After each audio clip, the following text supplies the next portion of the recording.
Welcome back to Ask Frank on GridironNow.com. I'm Amanda Borges here with Frank Frangie.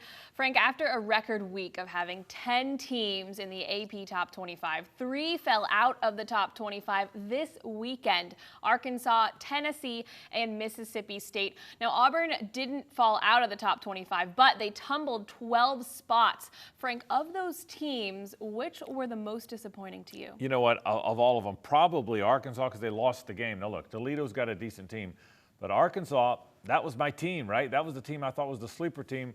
How in the world do you lose to Toledo? Clearly they were asleep at the wheel. So I thought Arkansas was the most disappointing. Auburn has got to get it going. Auburn obviously is struggling right now. I think Jeremy Johnson looks like the stage is too big for him right now, so I don't think there's any question about that.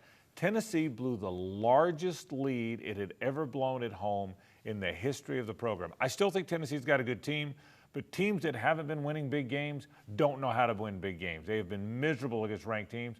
I thought Tennessee really tightened up at the end of that game. It was a great game. Remember, Oklahoma had to convert a 4th down in overtime just to stay in the game. I think of all those teams, Tennessee will bounce back. They lost to a good team. Auburn, we'll see. We'll discuss them in a bit. Arkansas has got to be devastated because Arkansas thought they had turned the corner back to the drawing board for Brett Bielema.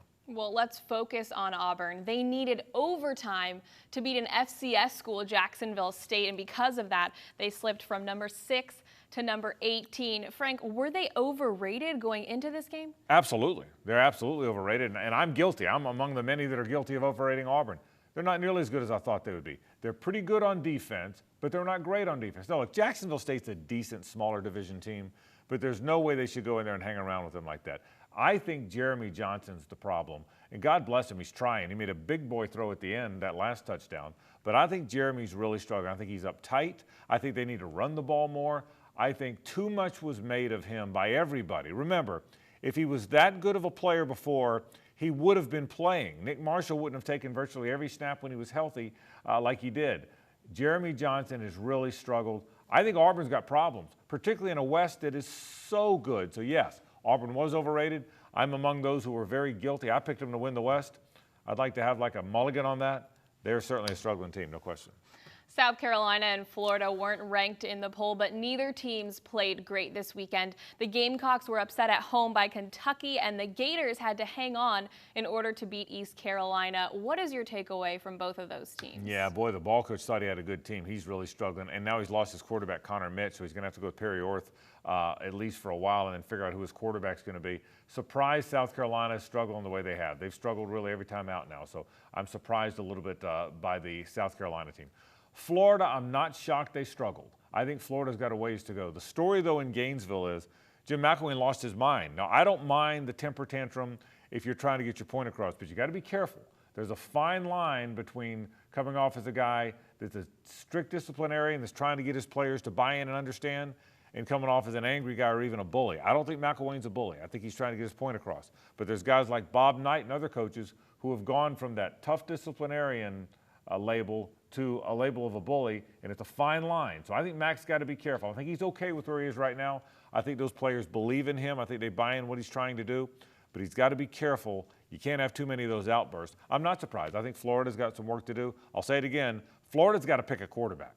They got to go to Kentucky, whether it's Will Grier or Treon Harris, who cares? Pick one of them and let it be his game. I think McElwain has hurt his team a little bit by all the musical chairs at quarterback.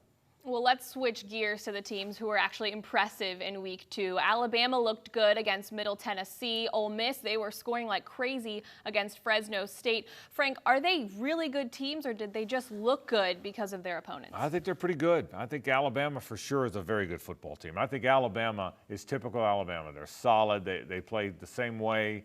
They're efficient. They're tough. They're a line of scrimmage team. They're not flashy, but I think Alabama is very good, and I think they're a team on a mission. I don't think they like the way either of the last 2 seasons ended, so I think Alabama's a team on a mission. Ole Miss is fun.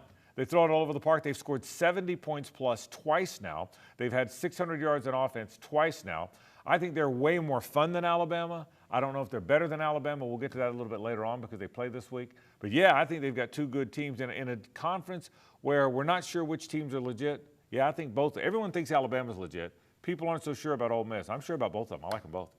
Georgia beat Vanderbilt, Missouri beat Arkansas State, and Kentucky won against South Carolina. There's a lot to evaluate in week 2. Frank, for you, which team was the most impressive? You know, it's funny. Kentucky should be getting more credit than they are, but people are talking about South Carolina being down more than they're talking about Kentucky being up. I thought Missouri really struggled. I thought Missouri is a team that probably almost lost that game. Now, Blake Anderson's got a good program down there at Arkansas State, but I wasn't impressed with Missouri. I'm intrigued with Georgia. I want to see Georgia against a good team, so South Carolina this week is a good game, is a good team.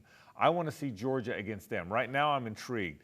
I like Alabama. I like Ole Miss. I'm intrigued with Georgia because of that great running game, but I need to see a little bit more from the Dogs. Those are probably the top 3 teams for me right now. Well, now it's week 3. There are lots of big games ahead. Auburn against LSU, South Carolina versus Georgia, Florida and Kentucky. Frank, which key games will you have your eye on? Well, LSU for sure against Auburn. LSU, by the way, I left them out of the most impressive team. They were very impressive. Didn't get to play a game the first week, went to Starkville, and I mean, they were really good against what I think is a good Mississippi State team. South Carolina, Georgia is interesting because the ball coach always coaches well against Georgia, but Georgia clearly has the better of those 2 teams. So that's a very intriguing game. I think Kentucky might beat Florida. They haven't beaten Florida since 1986. Amanda, you probably didn't watch that game, I'm guessing. I did not. They have not beaten Florida since 1986. It's been that long. This could be the year. Should have beaten them last year. Outplayed them last year, had some tough calls go against them. If Kentucky can start the season 3-0, and 2 of those wins are against South Carolina and Florida, boy, has Mark Stoops turned the corner. So that's an interesting game for that reason alone. Georgia, South Carolina, though, I think has more meaning for the SEC East. Well, there's one game in particular that I have a feeling Frank over here will be watching a little more closely than the others. That's number 2 Alabama. They're going to host number 15 Ole Miss Saturday night. You wrote about this on gridironnow.com. It's a big matchup. What do you want to see from both teams? I love this game, Amanda. I love the culture and the heritage. These are both old Southern traditional teams. People are going to be wearing boat shoes and bow ties and those Bama bangs, and you're going to see all that stuff at the game. That's why I wrote about it on gridironnow.com. I'm excited about the game. I also love the matchup of 2 different kind of teams. There's Alabama with surly, angry Nick Saban. There's Ole Miss with happy, jovial Hugh Freeze. There's Alabama's going to run the ball, and Ole Miss is going to throw the ball, and Ole Miss is trying to score, and Alabama's trying to stop you from scoring. I think it's a great matchup. Get this. Ole Miss never beats Alabama. They have won 10 times against Alabama in 59 tries. 10 times in 59 tries. It's 47-10-2 is the series. But this could be the year. Remember, they beat them last year. And Ole Miss thinks they can win again. I think Ole Miss could win that game. I think it's not only the best game of the week in the SEC, I think it's one of the best games of the year in the SEC. Game day is going to be there from ESPN.